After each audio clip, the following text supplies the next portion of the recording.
You will fail at some point in your life. Accept it. You will lose. You will embarrass yourself. You will suck at something. There's no doubt about it. And I know that's probably not a traditional message for a graduation ceremony, but hey, I'm telling you, embrace it, because it's inevitable.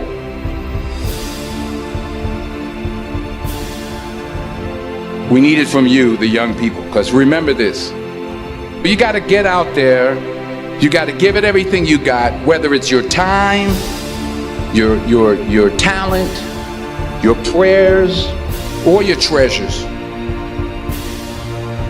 What are you going to do with what you have? I'm not talking about how much you have. Some of you are business majors, some of you are theologians, nurses, sociologists, some of you have money, some of you have patience, some of you have kindness, some of you have love, some of you have the gift of long suffering. Whatever it is, whatever your gift is, what are you going to do with what you have? All right, now here's my last point about failure. Sometimes it's the best way to figure out where you're going. It takes no guts, it takes no courage to be a pessimist, to say it's not going to work, to try to find out what's wrong. What's wrong is always available. It's always what's right.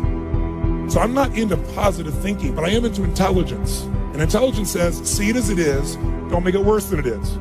The only way it gets better is if you can see it as it is. Don't make it worse than it is. Don't try to make it so it's impossible to change. That's not true. It's not true at all. So just to remind you, first thing you got to do is feed and strengthen that mind. Read, listen, feed the mind, take control of that focus, stand guard at what other people are saying, focus on what it is you're here to give, what you can control, what you can make happen. Number two, feed and strengthen that body. Remember, fear, uncertainty, they're physical experiences. So the best way to deal with something physical is get physical. Change that body, go lift some weights, go for that run, do something that's going to get you in that state. But get that hour of power going, that 15 minutes to thrive, if you're familiar with that, to train your body and mind to be strong again. Number three, make sure you put yourself in that position where you find a role model that's going to inspire you and show you that way. Maybe it's a contrasting role model. You think your life's so tough? Find somebody with tougher who's really turned it around. There's always a way.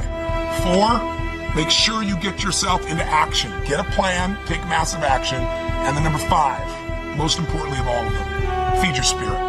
Feed and strengthen your spirit. And there's only one way to do that. It's to find what you're grateful for and to take time, whether it be prayer for you or just taking a moment to think about what it is that's so lucky in your life. There's a rejuvenation in our spirit when we stop taking things for granted. And when most importantly, what feeds your spirit is to give. To find a way to do something for someone else who's worse off than you are. Because what is this all about? It's about strength, and it's about perspective, it's about action, it's about emotion, and it's about heart.